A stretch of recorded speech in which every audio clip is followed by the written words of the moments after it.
When I was a kid, I used to think that pork chops and karate chops were the same thing. I thought that they were both pork chops. And because my grandmother thought it was cute, and because they were my favourite, she let me keep doing it. Not really a big deal. One day, before I realised fat kids are not designed to climb trees, I fell out of a tree and bruised the right side of my body. I didn't want to tell my grandmother about it because I was scared I'd get in trouble for playing somewhere I shouldn't have been. A few days later, the gym teacher noticed the bruises and I got sent to the principal's office. From there, I was sent to another small room with a really nice lady who asked me all kinds of questions about my life at home. I saw no reason to lie. As far as I was concerned, life was pretty good. I told her whenever I'm sad, my grandmother gives me karate chops. This led to a full-scale investigation, and I was removed from the house for 3 days until they finally decided to ask how I got the bruises. News of this silly little story quickly spread through the school, and I earned my first nickname, Pork Chop. To this day, I hate pork chops. And I'm not the only kid who grew up this way. Surrounded by people who used to say that rhyme about sticks and stones. As if broken bones hurt more than the names we got called, and we got called them all. So we grew up believing that no one would ever fall in love with us, that we'd be lonely forever, that we'd never meet someone to make us feel like the sun was something they'd built for us in their tool shed.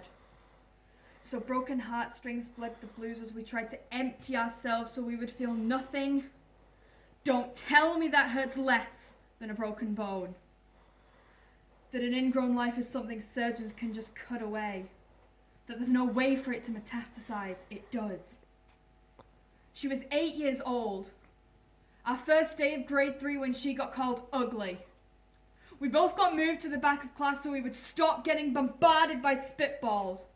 But the school halls were a battleground. We found ourselves outnumbered day after wretched day. We used to stay inside for recess because outside was worse.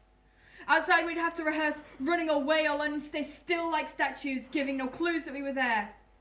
In grade 5, they taped a sign to the front of her desk that read, "Beware of dog." To this day, despite a loving husband, she doesn't think she's beautiful. Because of a birthmark that takes up a little less than half her face.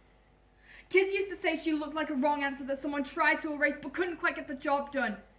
And they'll never understand that she's raising 2 kids whose definition of beauty begins with the word mom. Because they see her heart before they see her skin. Because she's only ever always been amazing. He was a broken branch grafted onto a different family tree. Adopted. Not because his parents opted for a different destiny. He was 3 when he became a mixed drink of 1 part left alone and 2 parts tragedy. Started therapy in 8th grade. Had a personality made up of tests and pills. Lived like the uphills were mountains and the downhills were cliffs. 4/5 suicidal. A tidal wave of antidepressants. And an adolescence of being called Papa. 1 part because of the pills. 99 parts because of the cruelty. He tried to kill himself in grade 10 when a kid who could still go home to mom and dad had the audacity to tell him, "Get over it." As if depression is something that can be remedied by any of the contents found in a first aid kit.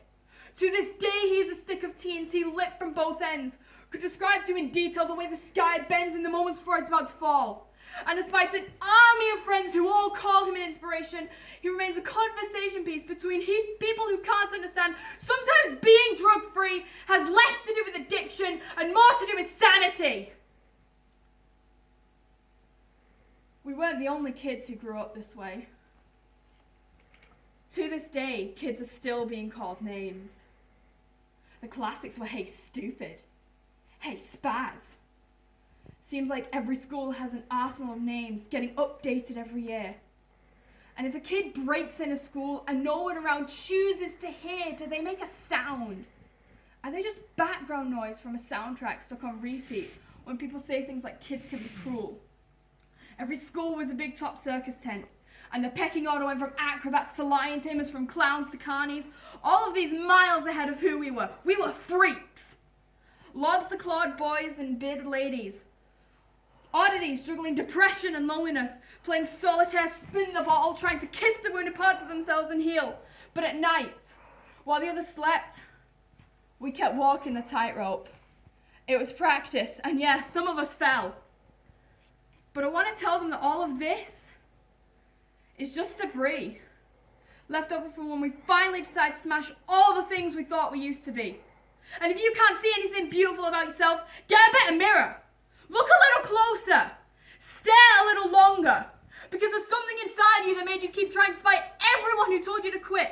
You built a cast around your broken heart and signed it yourself. You signed it. They were wrong! Because maybe you didn't belong to a group or a clique. Maybe they decided to pick you last for basketball or everything. Maybe you used to bring bruises and broken teeth to show and tell, but never told. Because how can you hold your ground when everyone around you wants to bury you beneath it? You have to believe that they were wrong! They have to be wrong. Why else would we still be here? We grew up learning to cheer on the underdog because we see ourselves in them. We stem from the root planted in the belief that we are not what we were called.